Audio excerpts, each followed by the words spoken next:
Hello YouTube, this is Mr. Duck and Bubbles, and today I'm doing a double review of Legend Sandstorm and Generation Skullgrin. Oh, and before I forget, I will eventually be getting the Dark Mount repaint and head remold. I think this will be how I do my reviews from now on, but we'll see about that. Okay, first up, I'm going to start with the Legends figure. Now, Sandstorm is a repaint of Beachcomber, who I don't have. But it has a desert theme to it. And it hints at G1 Sandstorm. I don't have the G1 character toy. I'm not interested in G1 toys. It has a little trouble staying on all four wheels. And the front, this cage has a little trouble staying together. Or my copy. My figure. And there's this little seam I have trouble with. I do like how he's got seats in there. He does have a gun. It's cool. And the colors of the dune buggy are pretty nice. The orange, silver, black, and tan. They all go nicely. Transforming this figure is pretty easy, but there's a cool... And what I like about it is that the seats here come as heel spurs. Now this is okay, I'm just gonna work these up. There's a cool part of his transformation. You just push on the waist and his head pops up. And here he is. Now he is pretty small considering he's a mini bot. Looks pretty good, and the new paint app, he's got some white on his face. It's cool, and he's got a molded engine on his chest, which is nice. The gun, however, just dangs up his back, considering Beachcomber was a pacifist in the G1 cartoon. Articulation he's got very good articulation. And due to the way the front becomes the feet, he actually has good posability. I don't have the Beachcomber repaint, but if you find this guy on sale, I think you should definitely recommend this guy. Now, let's look at the big guy, Skullgrin. Now, this is actually a homage to G1 Skullgrin, who was one of the pretenders in the G1 toy line. Now, the vehicle mode is a half-track tank.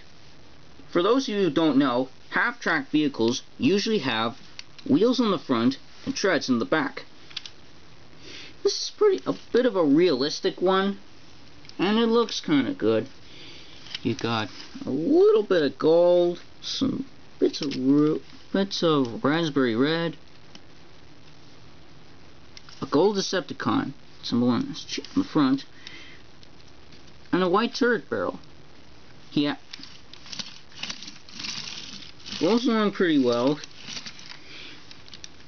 The barrel moves up and down, and this part moves up and down, moves along a rail, and the turret can turn 360 degrees due to the weight. But probably the main gimmick would be the weapon changing. His weapons have clips. They can fit on figures such as Reveal the Shield Tracks, Jazz, Windcharger, Scourge, Cup, I think. Yeah, I think that's all. Yeah, including Dark Mount too. And he has these places all over him. Meaning that you can store his weapons all over the place. Now that's cool, but my favorite one of the weapons would have to be this. And it also clips onto... weapons can also clip onto... oh yeah, Hunt for the Decepticon Sunspot. Let me just get him out for a sec. Let's get him out. And here he is. I'll just show you right away. I'll show you how this thing works.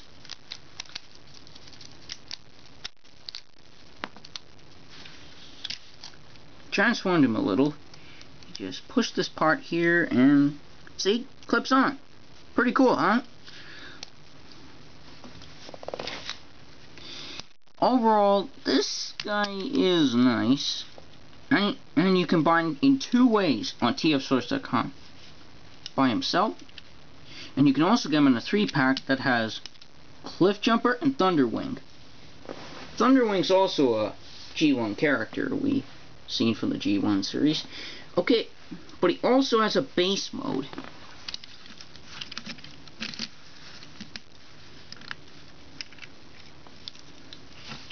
Okay, just separate that part.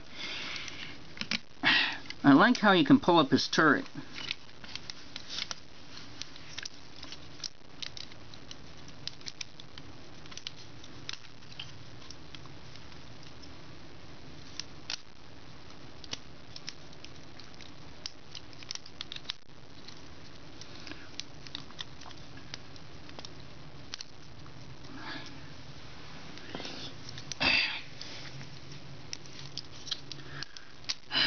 A little tricky.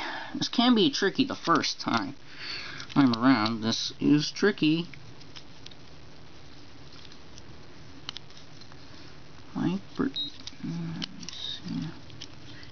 think I got it correct. You just angle these down. And there you have his base mode. I'm not too happy about this thing. It just looks like a bit of a mess. Just doesn't look that good to me. Not impressed. But the turret, however, it isn't a little stable as I thought. Sometimes happens. But the turret still can turn here, and his weapons are still useful.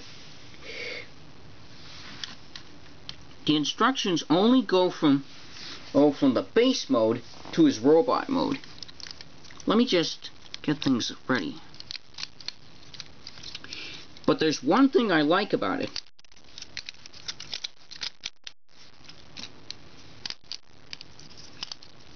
Flip out this part, and the turret clips on. What I found was surprising is that the turret becomes the legs.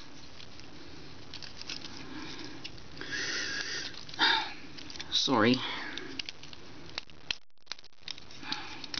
Just flip. Okay, to get out his staff, you just flip out the pieces, wiggle this around.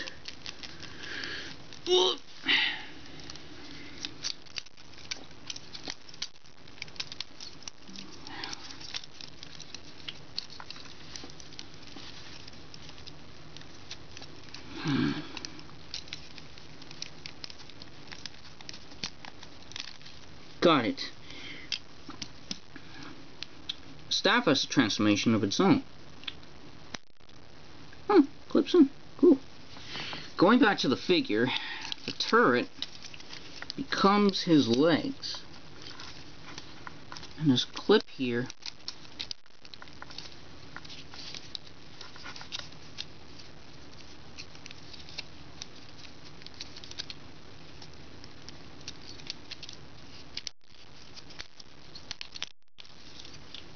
I hope I just don't go over the 15-minute limit.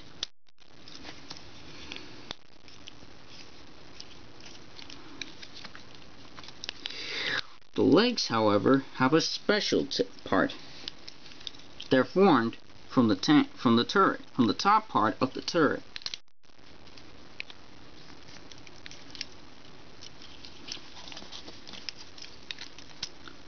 Now you just gotta move it about.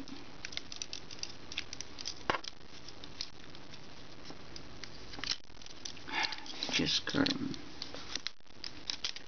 Hold on. Okay. When you got this piece up, you just gotta turn it around.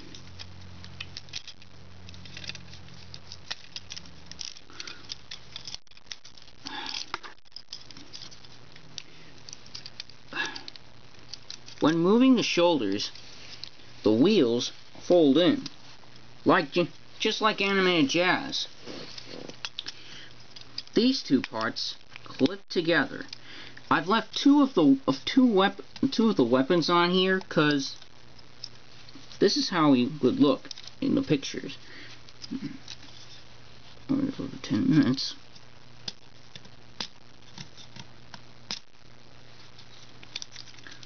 Sometimes this can be a little tricky to get out of.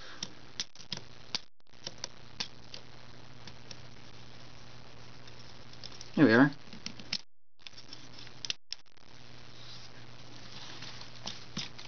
And here we have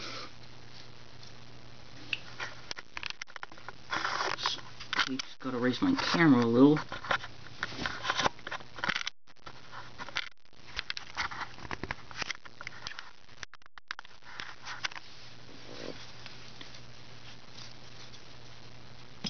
Have Skullgrin in his robot mode. Oh, almost forgot. You have to fold these parts out. There. That's better. Completed Skullgrin. Now, I like how he looks, but he's a little has a little trouble standing properly. Meaning I have to adjust.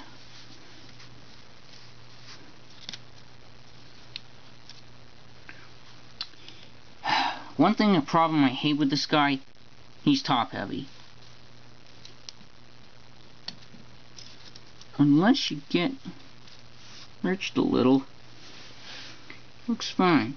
On my figure, there's a little red paint right here, but I hope you can't see it on my camera.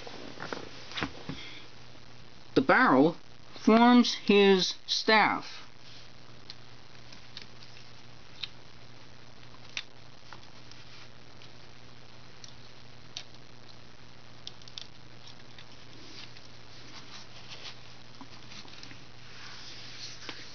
And this is pretty cool. I usually leave this off to the side because I don't see any other parts or places to put in robot mode. So I usually just give it to Sunspot. But this is my favorite weapon in here. But you can take another piece and swap the parts around. I like how you can do a little part swapping with the two Decepticons, but I don't like how the gun looks this way. It would have been better if it clipped to his arm or something. Now, he's pretty cool. I just like how he looks. Articulation, however, is pretty sweet, pretty good actually. And due to the way his turret becomes his waist, the way that part of the turret forms the waist, he has waist rotation, despite that being part of his transformation. And because the way his feet form from part of the turret, he has ankle joints. The only problem I have with this figure is that he's a little top heavy sometimes.